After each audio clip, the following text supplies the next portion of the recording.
Hello, this is Janet McBride, your Septuagenarian apologist, and tonight I want to bring you some very exciting information that I've uncovered in one of the ancient texts that's part of the Apocrypha. And I think you'll be surprised, I know I was, to even know that this text existed. So I want to share that with you. Let's begin.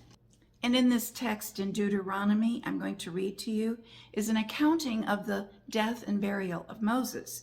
And when I use the word eternal, it's the Hebrew rendering of Yah. So Moses, the Eternal's servant, died there in the land of Moab, just as the Eternal had said. He buried him in the valley in the land of Moab, opposite Beth Peor. But to this day, no one knows where the grave is. Moses was 120 years old when he died, but his eyesight hadn't failed and his strength hadn't diminished. Now let's fast forward into the New Covenant. We're going to fast forward almost a couple thousand years. Jude, verse 9. Yet Michael the archangel, when contending with the devil, disputed over the body of Moses. He did not bring against him a railing accusation, but merely said, "The Lord, Yah, rebuke you." Now, I'm reading a book called the Didache, which is a writing of the early apostles. It's a book that's held in higher esteem in the Catholic Church than it is in most evangelical churches. However, it is rich with resources and references to the rest of the story, as Paul Harvey used to say. And in the Didache, in the footnotes about Jude chapter 9, where Michael is contending for the body of Moses with the devil, and in that rendering, in the Didache, the footnote is that this event Jude is quoting from a book called The Assumption of Moses. The Assumption of Moses. Now, in the Greek, assumption is not to assume something as we understand it in the English. It means to be caught up. It means to be raptured. Now, if we read the accounting of when Yeshua, Jesus, was taken up 40 days after his resurrection, it said he was assumed into heaven. It was his assumption. And this is talking about the assumption of Moses. Now, again, if you read in the book of Kings, Elijah was assumed up into a chariot of fire. Sometimes it's translated caught up. And it's the word in the Greek is harpuzo, but in the earlier texts, in the writings of the early apostles, when it was translated into the Greek, it was the word assumed. So what does it mean, the book of Assumption of Moses? There's an entire book about this event.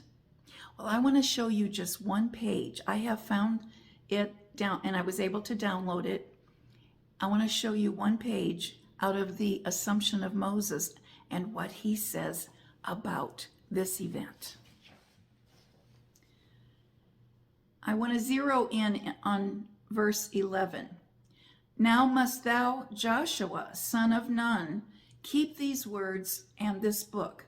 Now remember that when Moses was going to die, he was giving Joshua instructions about taking the people of Israel across the Jordan into the promised land, because Moses was forbidden to go because of his disobedience. So he's giving instructions to Joshua, and this is what he said, among other things. Joshua, for there shall be from my death, which had not yet occurred because Moses is talking to Joshua in real time, from my death and assumption, even to his coming 250 times, which shall pass. And this is the course of the times, which they shall finish until they are consummated. But I go to sleep with my fathers. Now, let's look at this a little more closely. Moses is saying in the Greek back into the Hebrew of this, and sometimes they find the scripts written in Aramaic. He was saying that from this point forward, at my death and then my assumption, even to the coming of the Messiah, Moses knew when he died that although he could not go into the promised land, he was going to be assumed. He was going to be raptured. Raptured. That 250 times is 250 weeks of years, and it equals 1,750 years. So, what he was saying is from the day, at the moment that he is raptured into heaven, the Messiah will come. Now, the book of Moses is called Aliyat Moshe. It was a first century Jewish apocryphal work, and it was highly touted and believed and taught, and it was kept among the scrolls that were actually later included into what we have now of the canon of the Bible. There was some argument when they got to the Epistle of Jude, because Jude references Aliyat Moshe. He referenced the Assumption of Moses, and they said, well, we're not putting the Assumption of Moses in the Bible because we do not think it's divinely inspired. And they were viewing it as a record of a prophetic word that Moses uttered to Joshua just before he died. But they decided that Jude was worthy of inclusion because they said, man said it was inspired. But I honestly think all of these should have been included in the canon because it tells us the rest of the story. The only surviving manuscript of the Aliyat Moshe is a 6th century version of the Latin translation, and also one in Greek, but the one in Greek is not complete. It was rediscovered in Milan, Italy, in the middle 19th century. It was republished in 1861 by Antonio Serena. Something else that is another quote I want to share with you that was in the Assumption of Moses that refers to this event. It happened later in the book. It refers to the event in Jude 9 where Michael is contending with the devil over the body of Moses. Seth and Joshua and several witnesses who were in the area, they went on to take the people into the Holy Land, but they were in the area, saw lightning strike in front of a black-clothed stranger that was watching over the body of Moses. And as the dust of the earth settled, a Roman-like soldier appeared wearing silver and gold armor, Michael the archangel. And he stumbled over the stranger, causing him to fall down at his own feet. Michael took the body of Moses and walked away, but as Seth gave chase after them, they just disappeared into the air. What a wonderful testimony about that validates what we do read in Jude 9 and validates the fact that although Moses died in the flesh, he was raptured before the ultimate rapture that we are looking forward to. Now, that had to happen, in my opinion, because of what is recorded in Matthew 17, verses 1 through 4. It's the Mount of Transfiguration experience. After 6 days, Jesus took him, Peter, James, and John, the brother of James, and led them high on a mountain together. And there he was transfigured before them. His face shone like the sun, and his clothes became as white as light. And then there appeared with him Moses and Elijah, talking with Jesus, talking with Yeshua. Peter said to Yeshua, "Lord, it is good for us to be here. If you wish, I will put up 3 tabernacles, 3 sukkahs," because I believe this happened during the time of the Feast of Sukkot, the tabernacles. "One for you, one for Moses, and one for Elijah." So here we see a picture Elijah, we know, was taken up alive into a chariot. He was assumed into the chariot.